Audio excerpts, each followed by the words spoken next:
chance to read this little thing here. Be kind to everybody. This is Jesus talking. This is in the Bible. And then some guy says, wait, even Gary? Any Garys in here? Apologies. Even Gary? Yeah, Gary's the worst. Jesus says, look, we've been through this. You've got to be kind to Gary as well. Gary says, ha, suck it, losers. Got you. Jesus says, not now, Gary. Not now. So my message today is entitled, Love in Action, Love the Church, Love Each Other, Don't Be a Gary. So, I've been a bit ill these last few weeks. Who here went to Awaken? A lot of you, and I got ill at Awaken, like really ill. Much worse than that. I got really ill. I had something like stomach. We were cohabiting with Claire and Matt. It wasn't Matt's cooking. I got really, really ill. Now let me give you a bit of advice. Don't get stomach flu on a campsite because it's very, very unpleasant. And then I came back and I had an operation on my voice. And so for the last 2 or 3 weeks, for the first week I wasn't allowed to talk. Well, 2 weeks I wasn't allowed to talk. Last week that just wasn't going to happen. I was working away, so I had to talk. First week, it was quite comical because I'm sort of texting Rachel. She's like by the side of me, whatever it might be. Obviously not things like, get me my tea, woman, but nothing like something like that. I'm not stupid. It would be something like, can I get you a drink, Rachel, or something. And then Rachel would text me back, yes, I'll have a cup of tea. And I'm like, but Rachel, you can talk. You don't need to text. And then I've spent some time sounding like an extra from The Godfather, you know? Like, hey, Tony, I love you, Tony. You're a good boy, Tony. I love this boy. But what I want is a voice like Kiva's. Now, that is a deep voice, isn't it? What a life. Wow. I was like, hello. How are you today?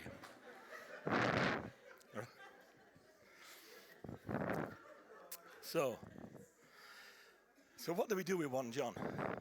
How come I've only got 16 minutes left already? That can't be right. I've only been up here a minute. I can't possibly have 16 minutes left. Right.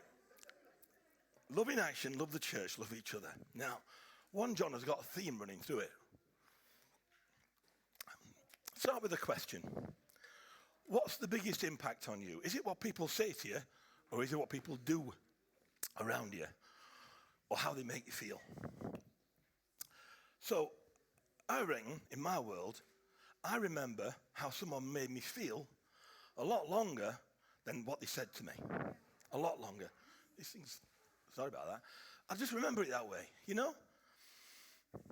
And I remember that sometimes what people do is more important than what people say. In fact, I would say it's often more important than what people say. The thing is with churches, and the way that I tend to try and speak, is often I'm trying to come up with it from an inspirational point of view, and a lot of our messages are about connecting us closer with God and closer with each other. All that's absolutely great, don't get me wrong. But sometimes it's just nice to have a practical message that says, this is what we need to do. And that's what I'm going to try and come from this morning. So love in action, love the church, love each other. Now, Luke covered the background to 1 John when he started this topic a few weeks ago.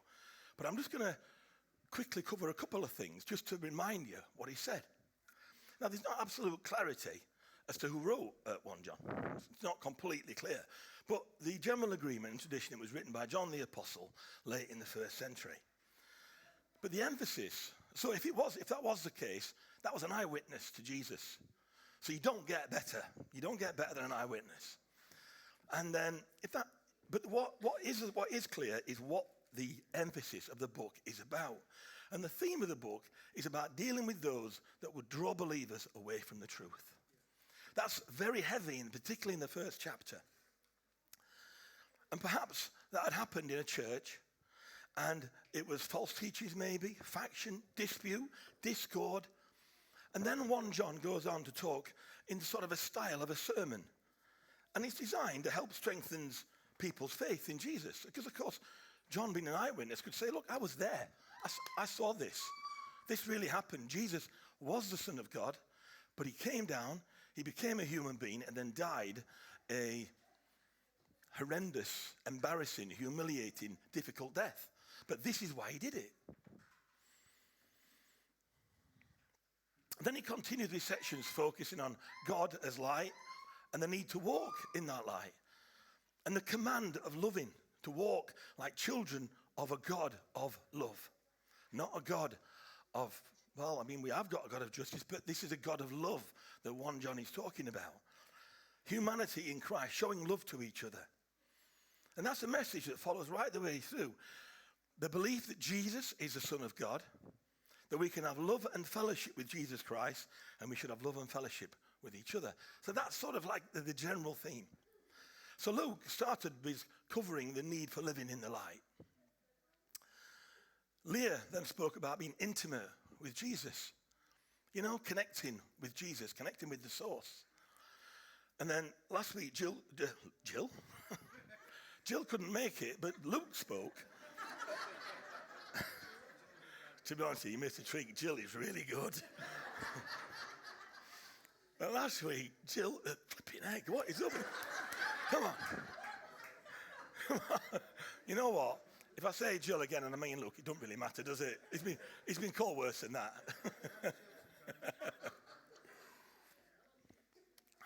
Last week, Luke spoke about chapter 3 and about family resemblances. So this is all great stuff.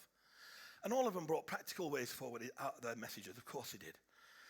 But what I'm going to try and do is sum up the gist of it in 2 practical sessions. I know you normally get 3, but I'm struggling speaking, so you're only going to get 2 today. All right? Now, there only needs to be 2. This is to try and give a positive and practical steer on our actions as Christians in this century, today.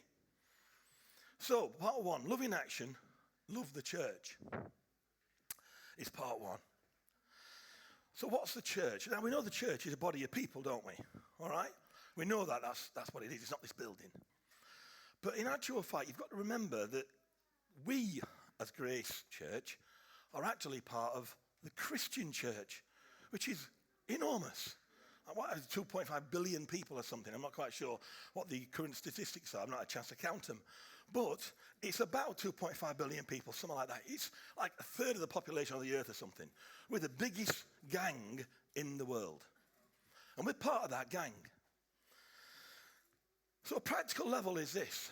If you are a Christian in this place, what my challenge to you is consider yourself a permanent part of God's global family. Don't jump in and jump out. Consider yourself a permanent part of God's family. You know, you'll have heard the saying, possibly, your family makes you appreciate your friends. I've heard that a few times and experienced it once or twice. You know, families are odd, you know, and I'm covering this bit because I recognize there's some people here that may not have a functional family or maybe have a different experience of family. That's okay. I think we all understand when we talk about family what we mean. And certainly back in biblical days, the family would have been quite a tight-knit affair, perhaps similar to what it may have been like in the UK 50, 60 or 70 years ago, where people lived closer to each other. But nowadays, families are stretched out all over the world.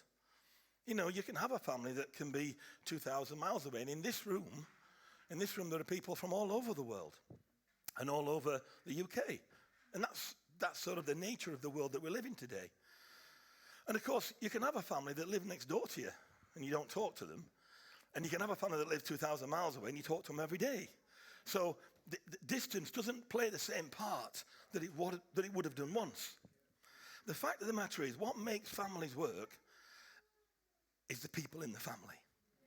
Normally speaking, in families that work, that function, there's 1, 2, 3, 4 people that make the primary effort. And everybody else rides along. That's just my opinion. But that's how it seems to work. Now, okay, the bigger the family, you might need more than 3 or 4 people. Jenkinson's, you need half a dozen at least to make that work. There's flipping loads of them. But in the main, that's how it works. So in my family, that's what happens. 2 or 3 people make the primary effort. The rest of us make the effort as well, but they drive it. They drive the family connection. We need to be that effort within God's family, the Christian world's family, and Grace Church's family. Because the body of people that we call Grace Church, which is just part of the bigger Christian church is an organization, but it's a family, if you will. Now, we are not perfect. We know that. We know that. But we are better together than we are apart. And we are better pulling the same way than if we are pulling each other away. If we are in dispute, then we all suffer. Over the years, I've seen something quite interesting. Not just in churches, actually, I'm going to talk primarily about work environments. But I've seen individuals turn against their organization many times. So this could be friendship groups. I've seen it there. I've seen it in clubs. I've seen it in work environments. And this could be somebody, in fact, often is someone that's been, really part of the action. Let's take a work situation, take it out of this environment. And they've been really part of the action, really a good worker, a good supporter of the business. And then something happens, and that person becomes disenfranchised and disengaged from the team, from the organization. And there can be loads of reasons for this. Could be avoidable, but it might not be. Some type of offense often is what started it. A disagreement, poor leadership, poor influences from peers. Experiences might make them see things in a different light, or maybe they just outgrow the environment. But whatever happens, at that point that person has an issue with their organization, the quality of that person becomes clear. How they handle that. That's what becomes clear. So, some people try to damage the organization from the inside. Or even if they've left, they try and damage it once they've left.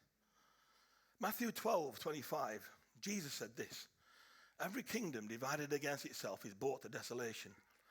Every city or house divided itself shall not stand. If we fight internally, or if we become a bad apple, then Grace Church suffers, but the Christian church suffers. Because Grace Church is just a little bit of the Christian church. And you can't go around slating Spa View or Handsworth Methodist or St Mary's Church Southampton or any other church.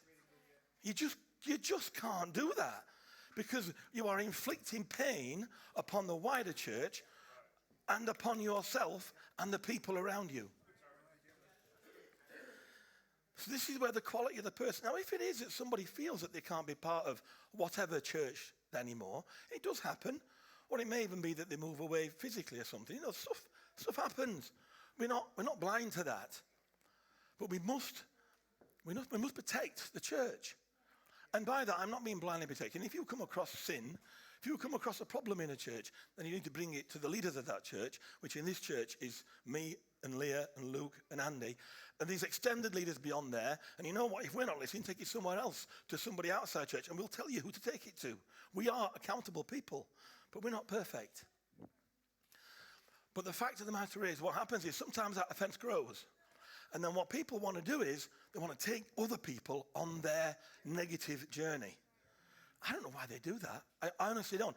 Even at work, now I work now in an environment, and I have done for 13 or 14 years, where I don't sort of live and work in the same city. But when I did, it used to blow me. Honestly, I just could not get it. So that I worked in one company for a long time. And some people, when they left, were absolutely fine. They'd leave. Even if they had a gripe with the business, they'd be mature about it, and they'd leave. Fine. No harm. But others, on the way out, want to rip it apart. And I'm like, what the heck are you doing? And other people went along on the journey. It's incredibly damaging. So I want to cover this, because I think this is the sort of thing that was happening in 1 John, where little foxes had come involved and got in there. And 1 John saying, whoa, what's going on? How come all of a sudden you don't think that Jesus Christ is the Son of God anymore? What? Who's told you this? I was there. He is the Son of God. So somehow I want to try and communicate that without it sounding like a negative thing. It's not. But what I'm saying is, we are part of Grace Church. Consider yourself a permanent part of Grace Church. If there's a point where you don't consider yourself, then don't damage us. Just leave kindly. Don't damage us. Because if you damage us, you're damaging the Christian church, not just us. Second bit, halfway through, home straight, voices lasting. Love in action. So this is a big part of this as well. Loving each other. There's a lot about 1 John about loving each other, and we have covered it in quite a lot of detail. A huge amount we could say about loving each other, isn't there? But this one's really practical. This is my approach to this. How are us lot, how are we different from everybody else that's out there? How are we different to our neighbours? That's a challenge to me. I've got really nice neighbours. They're nicer than I am. I don't know, they couldn't possibly be. But nicer than Rachel.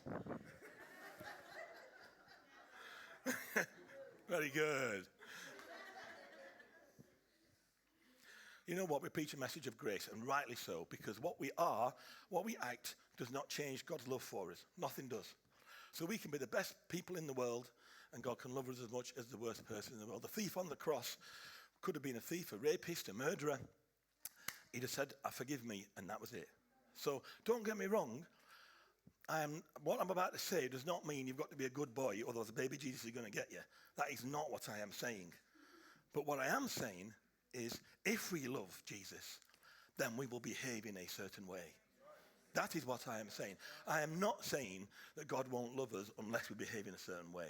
Completely different. And I think it's important we make that point. But we are called to show love in action. And I don't get this preached at me very often, because we do push grace, and rightly so. And we don't want people to think, I've got to be a good boy, otherwise God won't love me. Because that's not right. 1 John 3 says, for this is the message you have heard from the beginning, we should love one another. And that can be very challenging, can't it? People who bring joy and happiness into our life are fairly easy to love.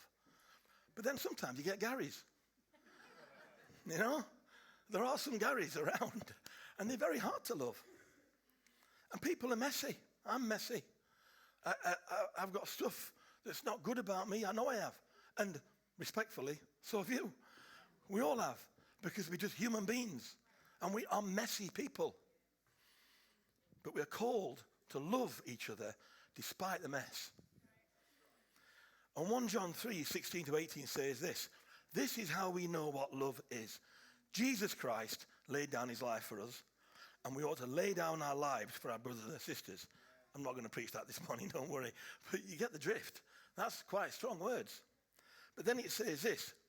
Practically, this is the practical thing, all right? You can't go around laying down your life for everybody around there, can you? Because you're only going to die once. So, but you can do this to everybody.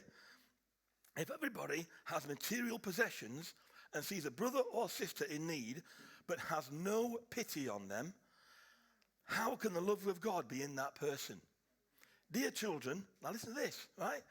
Dear children, let us not love with words or speech, but with actions and in truth. So 1 John says, listen you lot, let's not just love with words. In fact, I don't even say let's not just, he says, let's not love with words. He says, let's love with actions. That's pretty blunt. That is really blunt. Now imagine for a second, I'm going to try and imagine what that looks like in my life. What differences that makes to how I act. I'm going to push that a bit further. I'm going to mix my messages up a bit and talk about things like salt and light. If we're called to be salt and light, then that means we're doing something. It means we're doing something. You know, salt, you put it in something and it makes a difference because of what it does, because of the chemical reaction it has. Similarly, if you've got light in here, the other day, Luke put a light on and it changed, all of a sudden you could see things. It's a doing thing.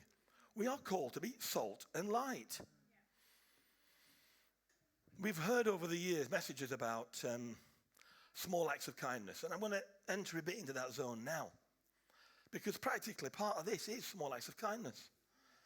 So what set me down this route is a few weeks ago, you know, on Facebook, where it says people that you know, and you're like, I don't know that person. Oh, hang on a minute.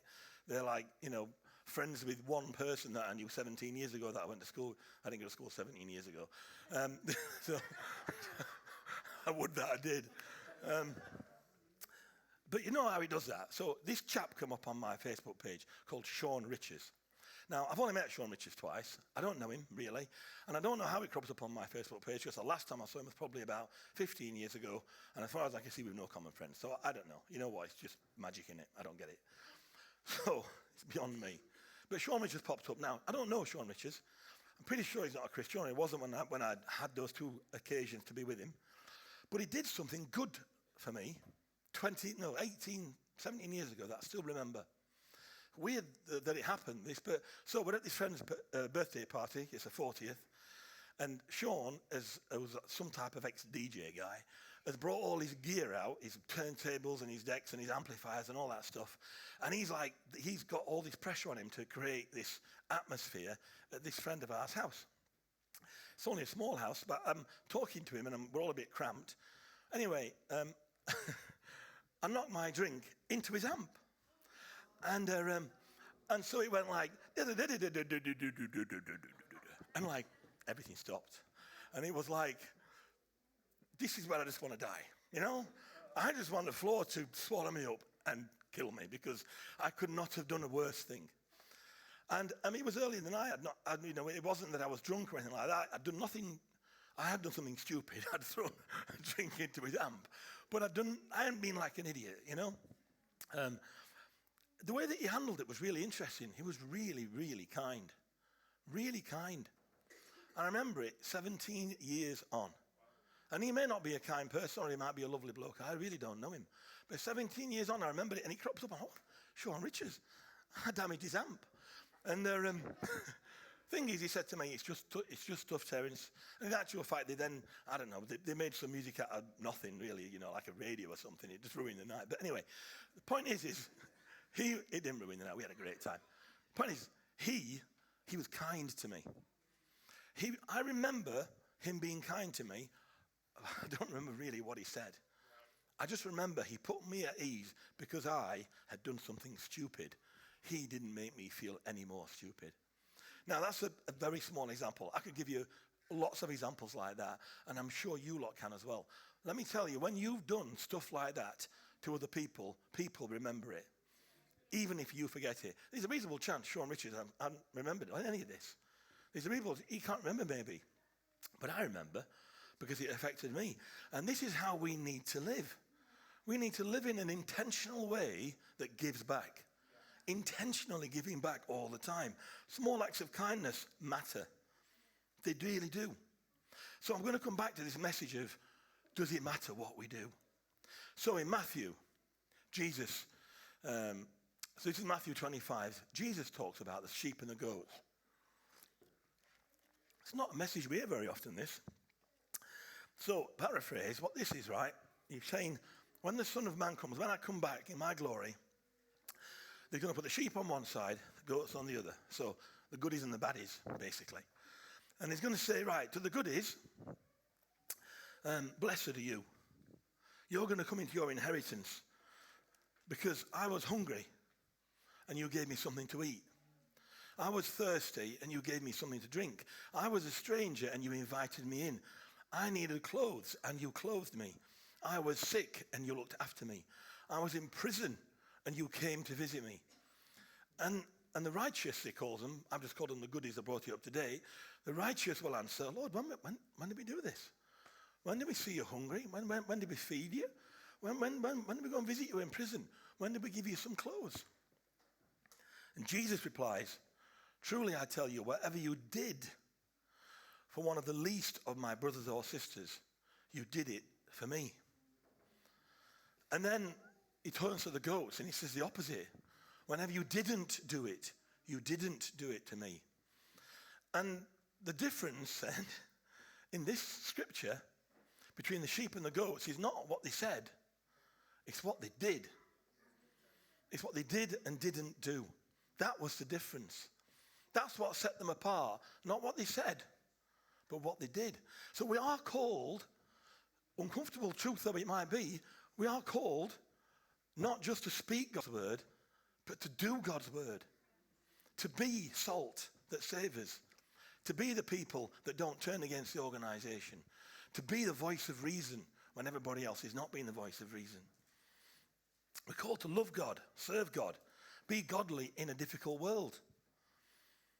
And part of it is being ready to share our message. Of course it is. Absolutely. But the evidence of Scripture tells me a larger part is what we do, not what we say. And I find that an uncomfortable truth, to be honest, because the emphasis is often on what we say. When people get married, they often exchange wedding rings. Now, I did get a wedding ring, but then I got fat, and it don't fit me anymore. And but I do carry it on my car key ring. So you know what I mean. There we go. There is a level of connection, but they wear a wedding ring, and it identifies them that they belong to somebody else.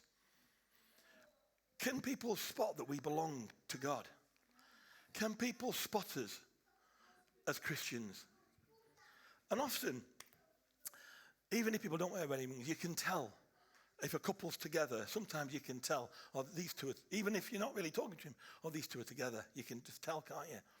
Can people tell by what we do that we are Christians? It's an important message, and believe me, I'm not trying to judge anybody. Trust me, I've been dealing with some of these thoughts myself over these last few weeks, and I'm preparing this. This is not me having a go at you guys. This is me having a go at me. What test did Jesus say would be the way that people would know we belong to him? What did Jesus say would be the way others would know that you are my disciples? By this shall all men know that you are my disciples if you love one another. That's what Jesus said would be the method. That's what Jesus said would be the method. That's how they'll know, because you love one another. And when you love one another, you do stuff to care for that person. You remain intimate with them. The family resemblance comes out, and you are a person of action to look after them. And the band come up, please. There's 1,000 parts in the Bible that talk about things, what we should do. I'm just going to reel through half a dozen or so, just to give us some extra pointers that hopefully will add to the challenge that I've tried to bring this morning. First of all, let's build one another up. Romans 14. So then, let's aim for harmony in the church and try to build each other up. Let's be builders within the church. Let's accept one another. We're all different. And I'm really sorry if you don't like me. But, that's how it is. Accept me for who I am. I'd rather you like me, but it is what it is. Thank you. I like you as well. You're one of my favorites. I'll give you that $5 later, Maria. Accept one another for who we are. Accept us. Romans 15 says, therefore, accept each other just as Christ accepted you. Serve one another. The Galatians says, for you have been called to live in freedom, my brothers and sisters. But don't use your freedom to satisfy your sinful nature. Instead, use your freedom to serve one another. Let's serve one another. Let's help each other. Serve one another. The next one is actually helping each other. Galatians 6. Share each other's burdens, and in this way, obey the law of Christ. When you see somebody having a problem, help them out. Not just in the church, of course. Anywhere. Be kind and tender to each other. I can be quite quick-witted. No, I wish. I can be quite quick-tempered sometimes. And I can be quick to say something like, I'm not going to say it, but you know what I mean. You know where I'm going with that? I don't want to be that person. I want to be kind. I want to be, it's a naff word. I want to be nice. I want to be a nicer man. Ephesians 4 says, be kind to each other. Be tender-hearted. Be forgiving to one another, just as God through Christ has forgiven me. Regard other people as more important than ourselves. Philippians says, don't be selfish. Don't try to impress others. Be humble, thinking of others as better than yourselves. Don't look only out for your own interests. Take an interest in others. Make allowances for other people, just like Sean did for me, because I was an idiot. But he made allowances for me. Colossians says, make allowance for each other's faults. Forgive people that offend you. Let's not carry offenses around. That's just the worst. Don't do it. Please don't do it. Remember, the Lord forgave you. We must forgive others. And lastly, but there is a lot more when you start to look. Encourage one another. Encouraging people is so strong, isn't it? You know, when someone says, well done, you did a good job there. It's really great. It makes you feel 10 feet tall. So let's remember to do that to somebody else. Because we all want it, don't we? I'm like a sponge with that stuff. I want it all. But how often do I forget to encourage somebody else? I've been really encouraged the last few weeks. It's not even in my notes, this bit. You're getting this for nothing. I've been really impressed the last few weeks because Peter has reached out to me quite a bit, as other people have. Well, I've been ill, but I don't know Peter all that well. And I've been really impressed that he's taken the time to connect with me. It's been lovely. I really appreciate it. Let's do that. Let's be Peter. Let's do that sort of thing so other people know we care. You know what I've tried to do today? I've tried to keep it fairly brief, but there's a lot I could say. And I suppose I could sum it up in this way.